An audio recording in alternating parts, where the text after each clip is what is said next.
Well, good morning, everyone.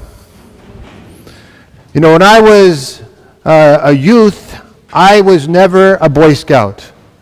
But both of my sons were Boy Scouts, and I'm proud to say that they both achieved the rank of Eagle Scout, the highest rank in scouting.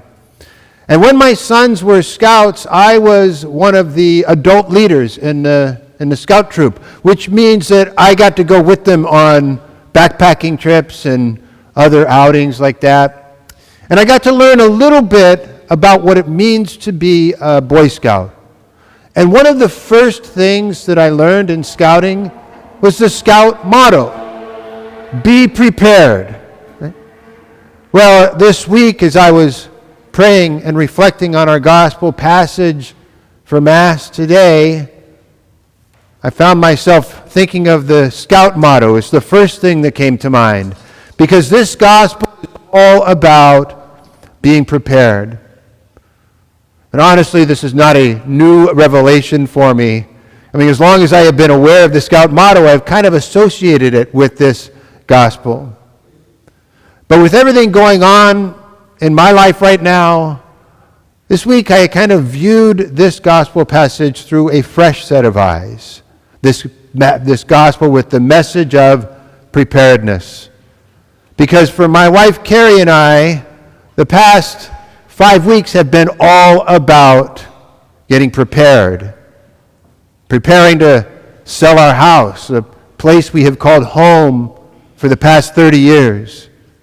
Preparing to move to a new home some 500 miles from here. Preparing to say farewell to all the people I love so dearly here. Preparing to begin our journey or continue our journey together in a place that is new for us. But there is more than one type of preparation.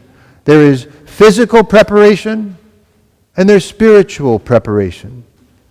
Physical preparation is we get things ready.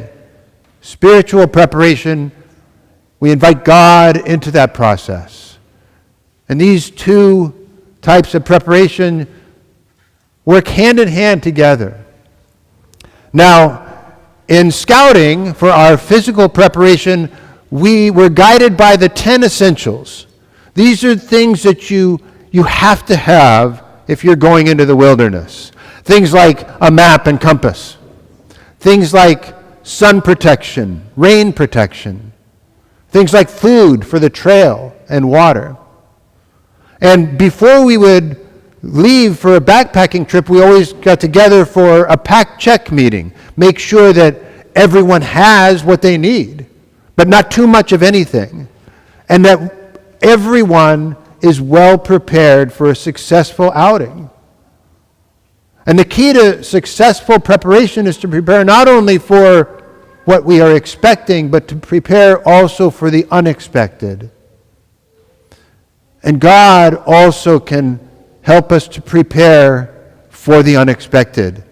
That's where that spiritual preparation comes in. But this preparation that Carrie and I have been working on the past month or so really began a couple of years ago when we started to seriously talk and think and pray and reflect on our retirement years. You know, where, how, when will we retire? And the question of where, we considered a lot of different options, including staying here in San Jose. Of course, ultimately, we concluded that the best option for us would be to relocate to Carrie's home state of Oregon for our retirement years. And the how we kind of began answering that question decades ago when we were young, right? We set up our retirement accounts. Actually, Carrie set them up. I have no idea what's going on there, but without that, we would not have any chance of retiring now or ever. And the question of when kind of came into sharper focus about 6 weeks ago. We, of course, were talking quite a bit about this, praying about it, and we met with our retirement advisor, and he gave us the thumbs up. Said everything is in order. You're good to go. So all of this is sort of a melding of that physical preparation and spiritual preparation. Physical preparation, getting things ready. Spiritual preparation, asking for guidance, for help from the Lord through prayer and reflection. And God did not disappoint. God has been active in this process from the very beginning. For example, just a couple of days after we decided that we would be moving to Bend, a job opened up in the Catholic church in Bend at St. Francis Church, and that job was offered to me, and it's going to give me an opportunity to ease into retirement so I can be semi-retired first. And within a couple of days of us turning our attention to housing in Bend, new listings came up for both permanent and temporary housing that fit our criteria to a T and lined up perfectly with our timing for relocation. Now you may say, well, these are amazing coincidences, but I think it's more than that. I truly believe this is the hand of God working with us in our preparation. But the preparation that Jesus is calling us to the gospel today is something completely different. It's of a higher level altogether. Yes, the Lord can help us with our preparation for things of this world, as he has been doing with Carrie and I. But today, Jesus calls us to prepare for him, to prepare for his return, to prepare for eternity. Jesus tells us to gird our loins and light our lamps and be like servants awaiting the return of their master from a wedding feast. In other words, always be ready to spring into action at a moment's notice. And not just action, service. Jesus is calling us to always be ready for service of the divine master, for service in his holy name. And Jesus makes an interesting promise to those of us who say, yes, Lord, I will be ready for service in your name. Jesus tells us that the master himself will gird himself, invite the servants to recline at table, and the master will wait on the servants. Jesus tells us when we are serving in the name of Jesus, Jesus will in turn serve us.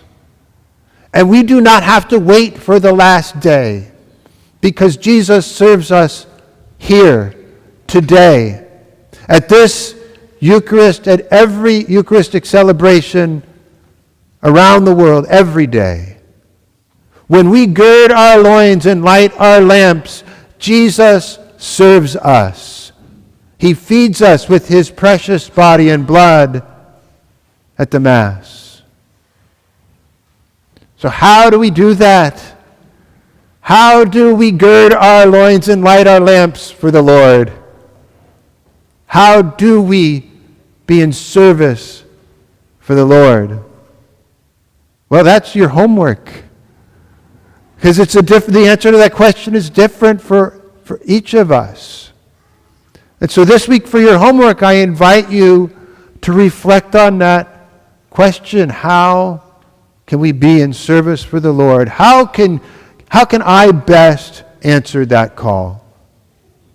Maybe it is by visiting someone who is homebound or sick, lonely, isolated.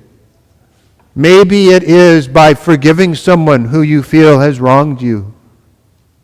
Maybe it is by volunteering your time to help those less fortunate, perhaps even here at our Thursday marketplace. This week, gird your loins and light your lamps and be in service for the Lord.